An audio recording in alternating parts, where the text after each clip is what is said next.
Alhamdulillah. Alhamdulillahilladzi amarna ala istibaqatil khairat wa ala imtithalil ma'murat fi umuril ibadati wal muamalah wa yufaddilul insana ala jami'il makhluqat. Ashhadu an la ilaha illallah wahdahu la syarika lah wa ashhadu anna Muhammadan abduhu wa rasuluh alladzi la nabiyya wa la rasula ba'dah, amma ba'd. Untayan puji syukur, marilah sama-sama kita haturkan hadirat Allah Subhanahu wa ta'ala, yang mana oleh Allah, hadirin sekalian, telah memberikan kepada kita hidayah, telah mengaruniakan kepada kita inayah, taufik, kesehatan, kekuatan dan ketakwaan, serta dawam wal istiqamah alal iman wal Islam. Karena sungguh tanpa hal itu semua, ayunan langkah bahu, tangan dan kaki kita hanya akan menjadi sia-sia. Salawat bermahkotakan salam, marilah sama-sama kita sanjung sajikan keharibaan Rasulullah sallallahu alaihi wasallam. Kita berhutang budi kepada ayah kita atas setiap tetes keringat yang keluar dari kulitnya guna menafkahi kita. Kita berhutang budi kepada ibu kita atas setiap tetes air susu yang kita hisap guna menumbuhkan daging dan tulang kita.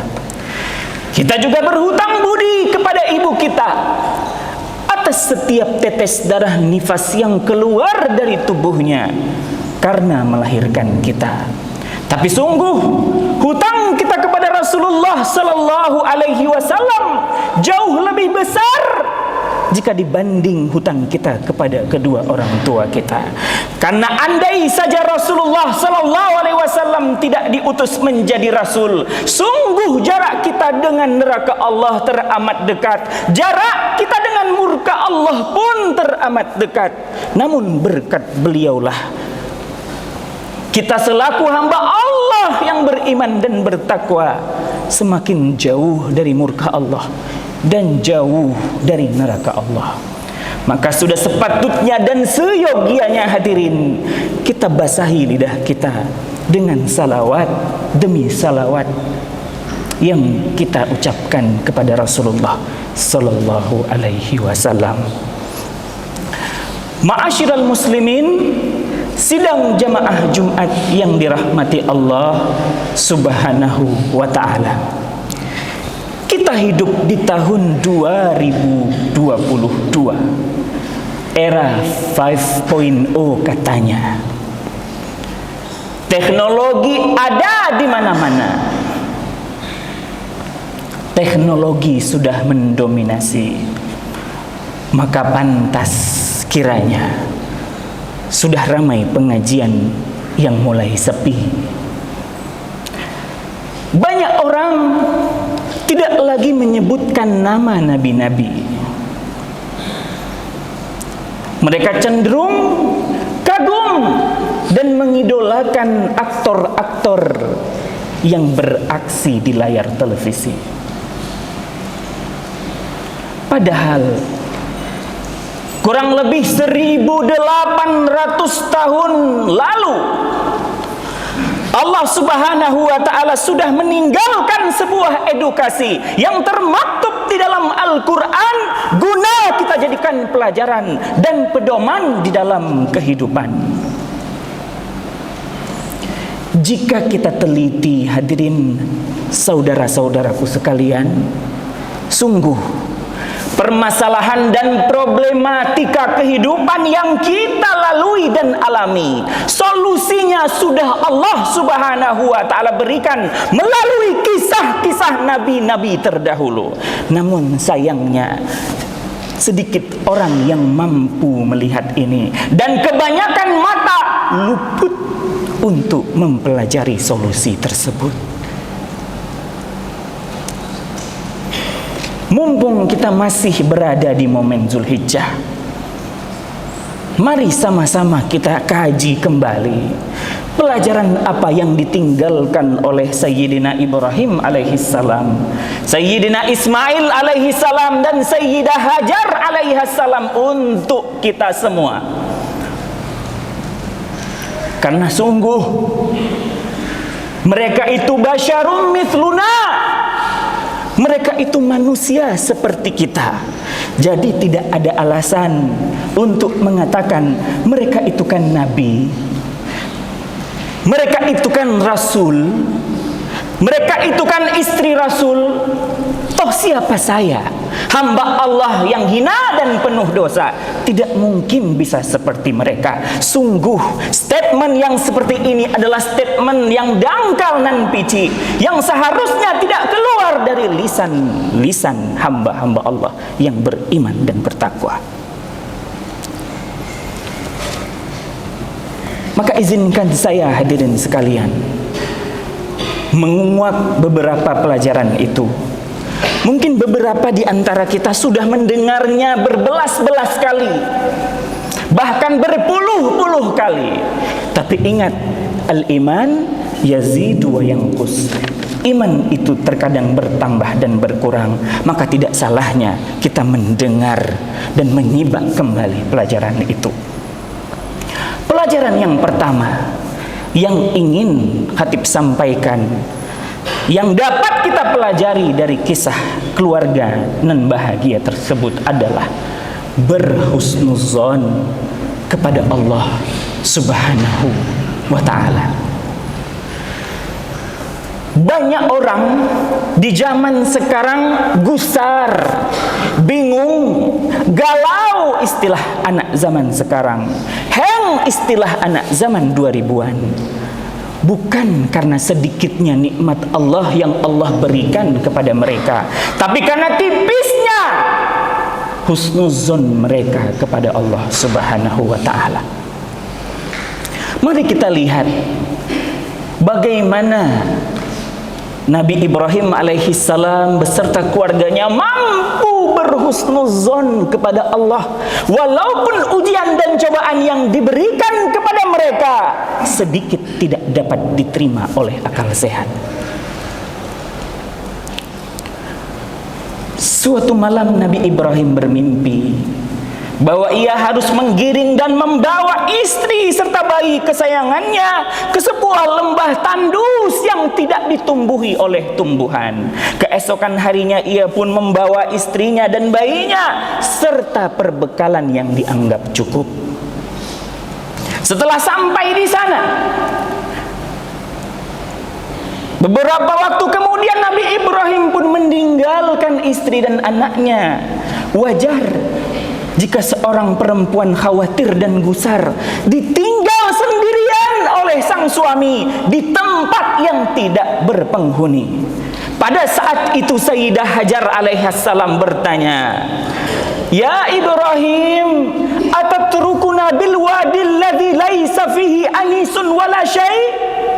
Nabi Ibrahim, hadirin sekalian, menunggangi untanya lalu pergi meninggalkan Hajar tanpa menoleh sedikit pun. Siti Hajar pun mengikutinya dari belakang seraya berkata, "Wahai suamiku, akankah engkau meninggalkan kami di sebuah lembah yang tidak ada kehidupan dan tidak ada tumbuhan?"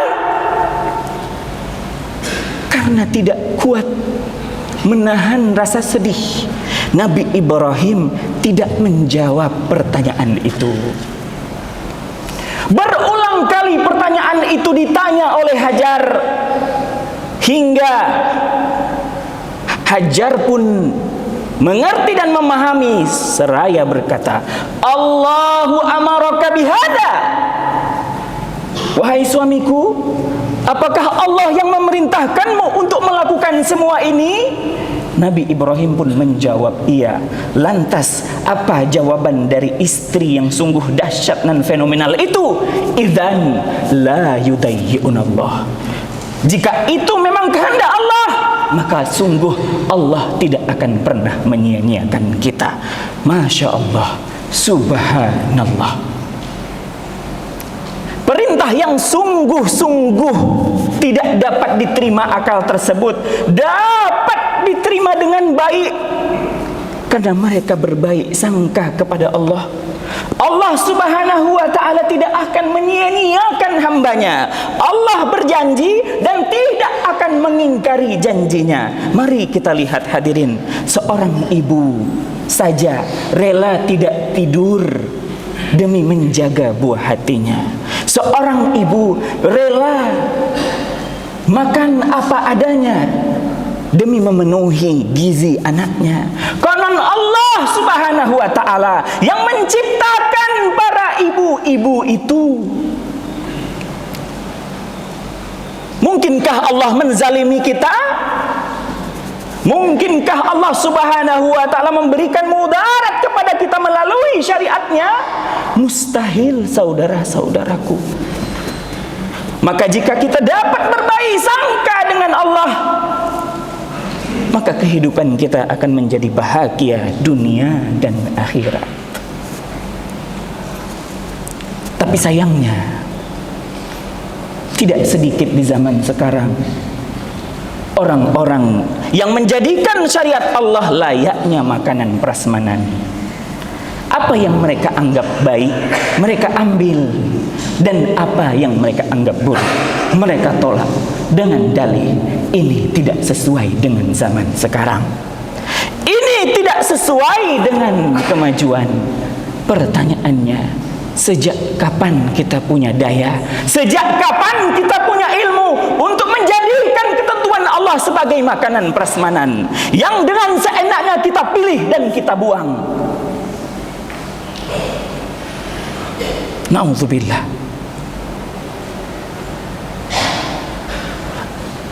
Mari kita kembali lagi belajar dari Nabi Ibrahim. Ayah mana, hadirin? Ayah mana yang mampu membunuh anak kandungnya sendiri, yang konon 80 tahun lebih ia mengadahkan tangannya ke langit dan meminta siang dan malam, tapi Allah Subhanahu wa ta'ala uji ia dengan hal tersebut. Ibrahim pun menyambutnya dengan husnuzon yang sempurna.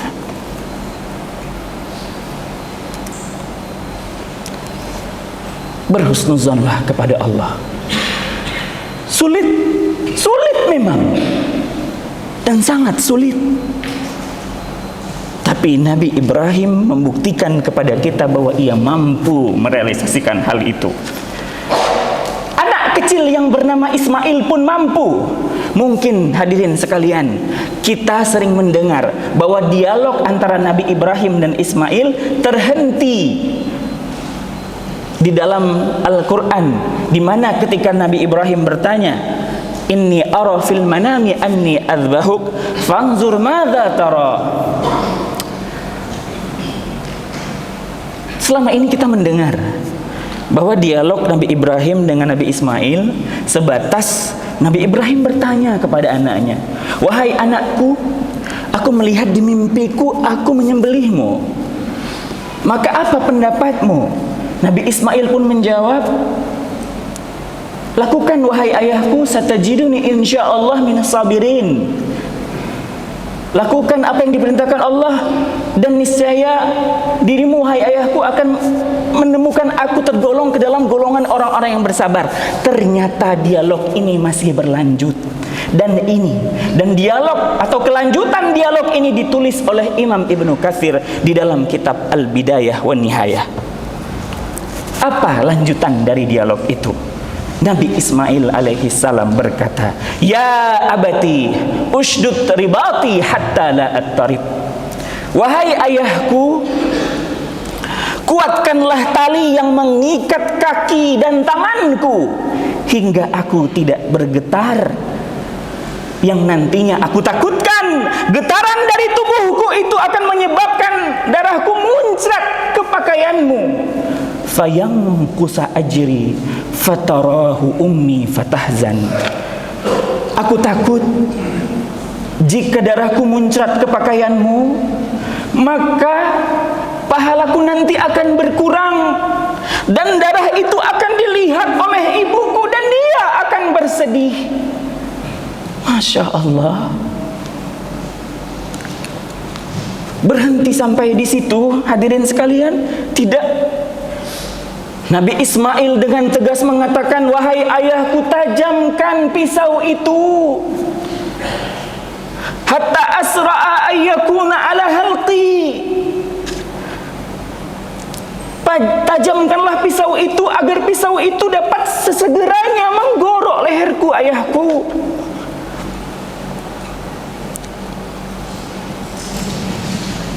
Fa idza ataita ummi faballigh minni salami.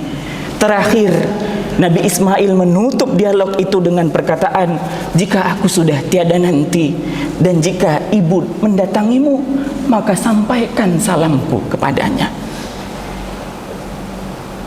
Masya Allah.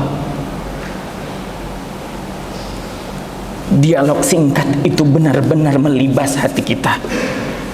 Bagaimana seorang anak yang konon belum dewasa bisa sebegitu tegarnya menghadapi ketentuan Allah. Tak lain dan tak bukan karena ia tahu bahwa Allah tidak akan pernah menyia-nyiakannya, dan karena sifat husnuzonnya kepada Tuhannya. Ini sebenarnya yang menjadi problematika hidup kita selama ini. Mengapa kita merasa menjadi manusia yang paling tidak bahagia di dunia ini? Sebuah syair Arab pernah mengatakan, "Man kana ala ni'matin walam yashkur, kharaja minha walam yash'ur. La tufakkir fil mafqud hatta la tafqadal mawjud." Seseorang yang Allah berikan nikmat kepadanya, namun ia tidak bersyukur, ia akan meninggal dan meninggalkan bumi, merasa bahwa Allah tidak memberikan apa-apa kepada dirinya. Jangan sekali-kali, wahai hamba Allah, terlalu fokus terhadap apa yang tidak ada pada diri kita, karena jika itu yang kita lakukan, yang ada pun akan meninggalkan kita. Kita terlalu sibuk meminta sesuatu yang mungkin itu tidak baik bagi kita. Kita terlalu menyorot apa yang orang punya, namun kita tidak punya. Padahal belum tentu mereka jauh lebih bahagia dari kita. Dan mungkin saja banyak hal yang kita punya, tapi ia tidak punya. Itu karena tipisnya rasa syukur dan husnuzon kita kepada Allah. Maka kunci kebahagiaan dunia adalah, mari kita berbaik sangka kepada Allah Subhanahu wa ta'ala. Pelajaran yang kedua, yang tidak kalah pentingnya dibanding pelajaran pertama adalah menyelaraskan antara doa dan usaha. Kebanyakan kita mungkin tahu bahwa doa-doa ataupun potongan doa-doa yang selama ini kita bacakan merupakan potongan doa-doa yang dipanjatkan oleh Nabi Ibrahim alaihissalam yang Allah abadikan di dalam Al-Quran. Apa-apa saja doa itu? Rabbana taqabbal minna innaka antas sami'ul alim. Rabbi habli minas salihin. Rabbi ja'alni muqimas salati wa min dhurriyyati.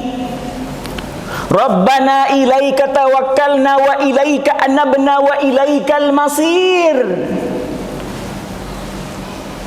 Itu semua merupakan doa-doa yang dipanjatkan oleh Nabi Ibrahim kepada Allah Subhanahu wa ta'ala.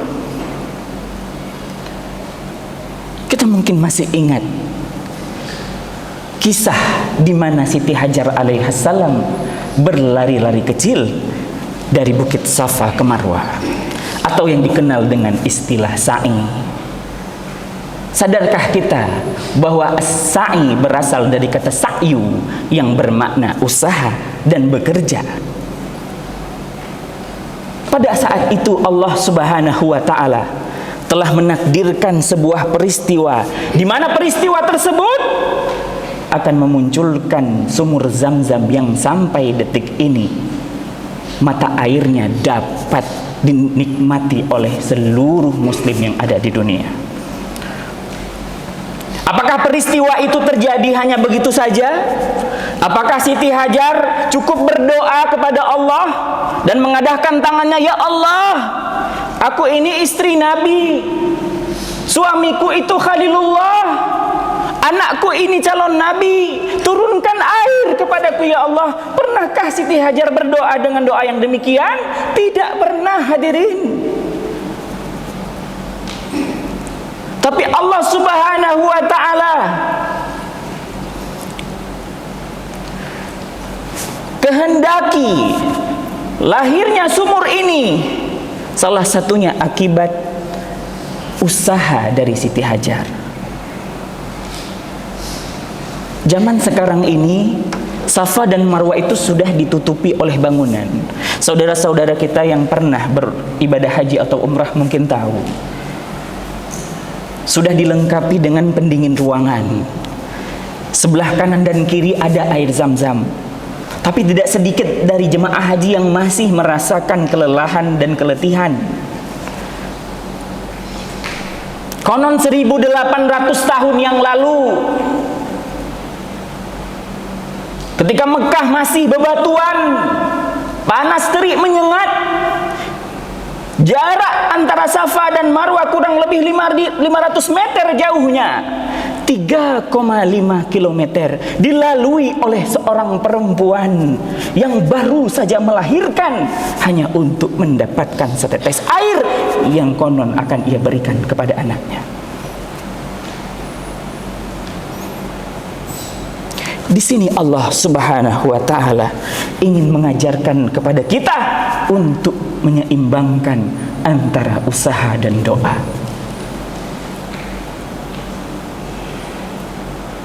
Karena tidak ada yang mustahil jika kita berpasrah dan berdoa kepada Allah, hadirin wal hadirat sekalian.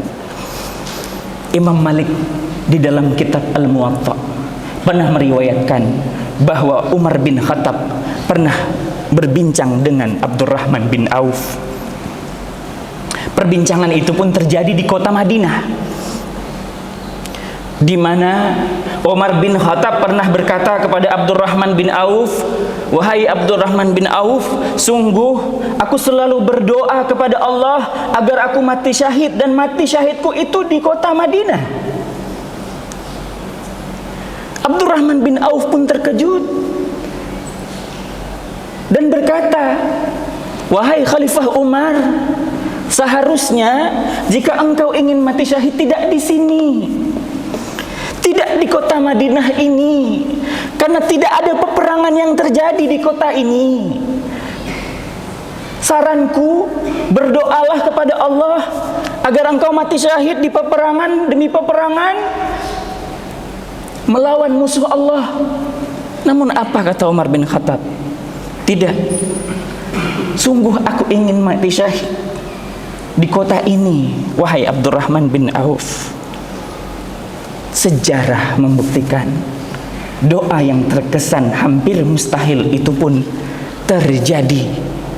Umar bin Khattab meninggal tepat di kota Madinah ketika melaksanakan sholat subuh dan dibunuh oleh Abu Lu'lu'. Maka tidak ada yang mustahil.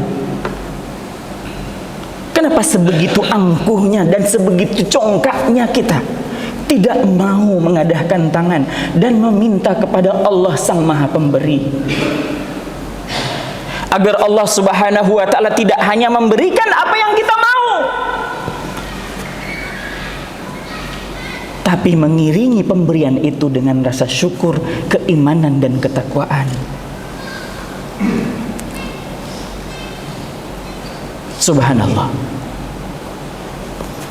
Pelajaran selanjutnya hadirin yang bisa kita ambil dari kisah ini adalah bagaimana metode dakwah Nabi Ibrahim dan para nabi-nabi sebelumnya. Kita lihat bagaimana Nabi Ibrahim mendakwahi ayahnya. Bahkan konsekuensinya dia harus dibakar hidup-hidup. Nabi Lut mendakwahi istrinya.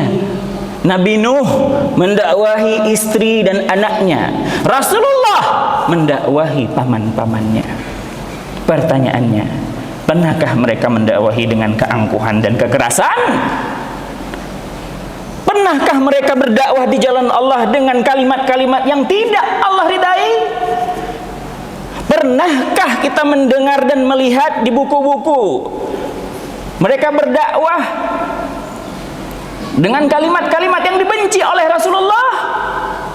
Tidak. Karena hakikat berdakwah adalah menebarkan kedamaian, bukan memberikan racun kepada banyak orang. Hakikat dakwah adalah bagaimana caranya agar surga Allah itu penuh, bukan mengurangi penghuninya. Bukanlah hakikat dakwah menebarkan kebencian serta berbondong-bondong menggolongkan orang-orang tertentu ke dalam penghuni neraka. Tidaklah seperti itu hakikat dakwah hadirin. Bagaimana Nabi Ibrahim berdakwah dengan anaknya? Ya bunayya. Mungkin beberapa di antara kita yang mengerti bahasa Arab paham bahwa kata bunayya merupakan panggilan kesayangan yang teramat halus dan lembut yang disampaikan oleh ayah kepada anak laki-lakinya. Di dalam ayat ini Nabi Ibrahim tidak menggunakan kata ya ibni, tidak menggunakan kata ya waladi, tapi yang digunakan adalah ya bunayya. Masya Allah. Selanjutnya, Nabi Ibrahim adalah Khalilullah, kekasih Allah, tapi masih mau berkata kepada anaknya, fanzur madza tara. Nah, buah hati ayah, bagaimana menurut pendapatmu? Padahal sah-sah saja jika Nabi Ibrahim alaihissalam langsung melakukan apa yang ia lihat tanpa harus berdiskusi dan berkomunikasi dengan si anak. Tapi itu tidak ia lakukan. Ini merupakan edukasi besar kepada kaum ayah dan kepada kita semua. Berdakwahlah dengan lemah lembut kepada orang-orang terdekat kita. Banyak orang yang bisa dengan manisnya memberikan senyuman termahalnya kepada orang lain. Banyak orang yang bisa sedemikian ringan tangan memberikan apa yang ia punya ketika ia iba terhadap orang lain. Tapi ketika ia masuk ke rumahnya, ketika ia bertatap muka dengan istri dan anaknya, ia berubah menjadi singa buas yang siap melahap siapa saja yang ada di depannya. Sungguh ini bukan metode dakwah Nabi. Sungguh ini bukan metode dakwah yang ada di dalam Islam.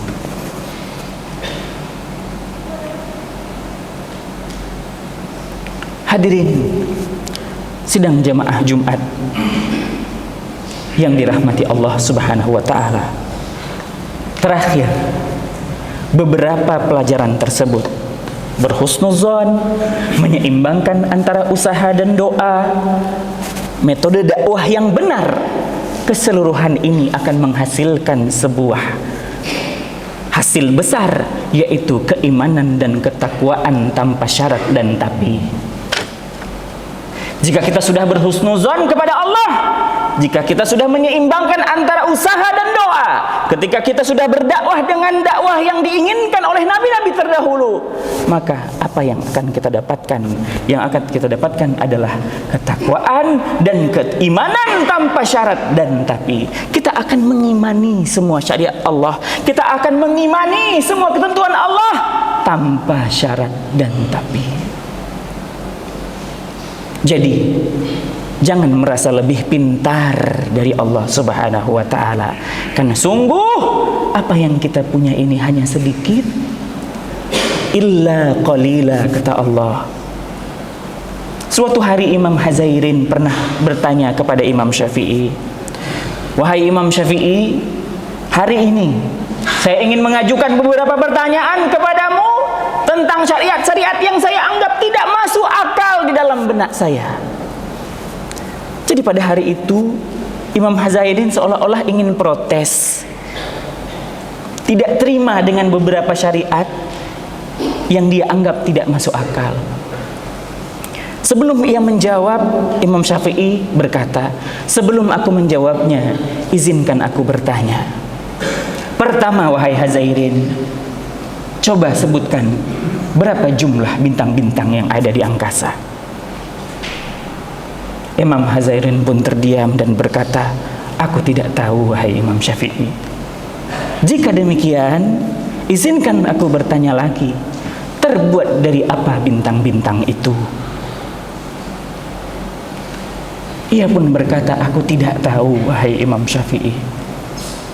Setelah mendengar jawabannya, Imam Syafi'i pun sedikit marah dan berkata, "Lihatlah otak yang sedangkal ini, pengetahuan yang sangat rendah ini, kau paksakan untuk memasukkan ilmu Allah yang teramat luas itu? Tidakkah kau malu, wahai Hazairin?" Lantas Imam Hazairin pun pergi dan tidak bertanya lagi.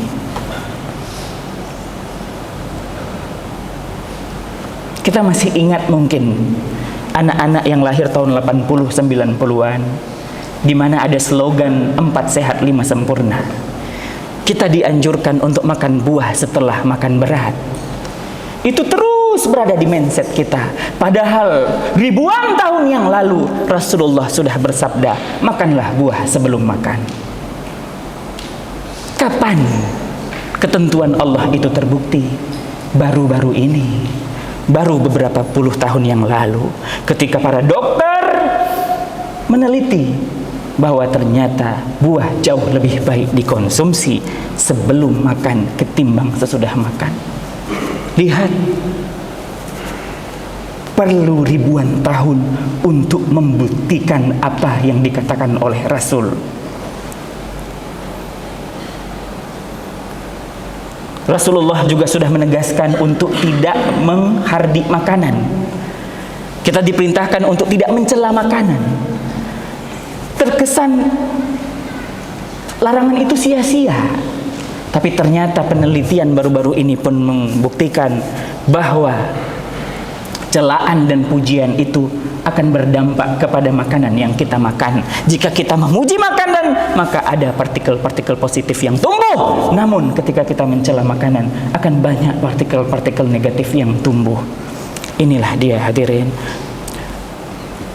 Maka tidak ada kunci kebahagiaan di muka bumi ini selain kita dekatkan diri kita kepada Allah dan tingkatkan rasa husnuzon kita kepada Allah Subhanahu wa ta'ala. Mungkin hanya ini yang dapat saya sampaikan, lebih dan kurang saya mohon maaf. Mari kita masuk ke dalam 2 rukun al-khutbah. Jika nantinya terdapat kekhilafan dan kesalahan, mohon ditegur adanya demi kesempurnaan sholat Jumat kita pada hari yang berbahagia ini. Alhamdulillah, alhamdulillahilladzi zayyana quluba awliyaihi bi anwaril wafaq. Ashhadu an la ilaha illallah wahdahu la syarika lah wa ashhadu anna Muhammadan abduhu wa rasuluh. Allahumma salli ala sayyidina Muhammadin wa ala alihi wa sahbihi ajma'in.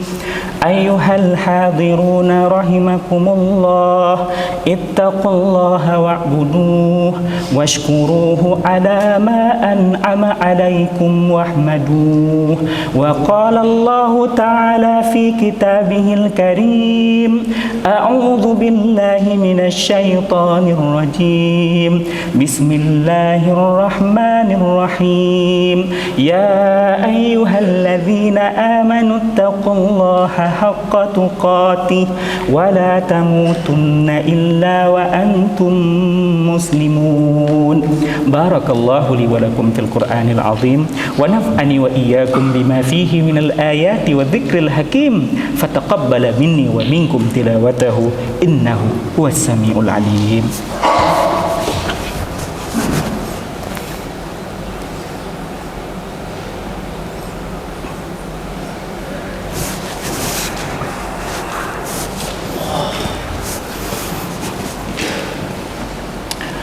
Alhamdulillah, alhamdulillahilladzi arsala rasulahu bidinil haqq. Ashhadu an la ilaha illallah wahdahu la syarika lah wa ashhadu anna Muhammadan abduhu wa rasuluh. Allahumma salli ala sayyidina Muhammadin wa ala alihi wa sahbihi ajma'in.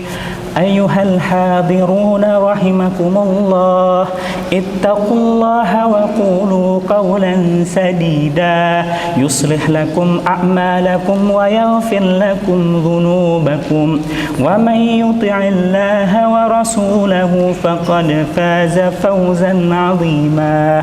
Wa qala Allah ta'ala fi kitabihil aziz, a'udzu billahi minasy syaithanir rajim. Bismillahirrahmanirrahim.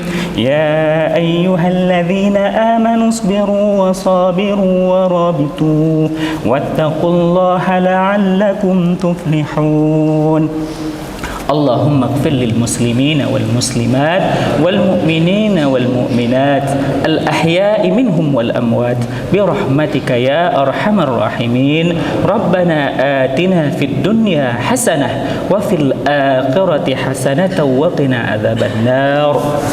Ibadallah, innallaha ya'murukum bil adli wal ihsan wa ita'i dzil qurba wa yanha 'anil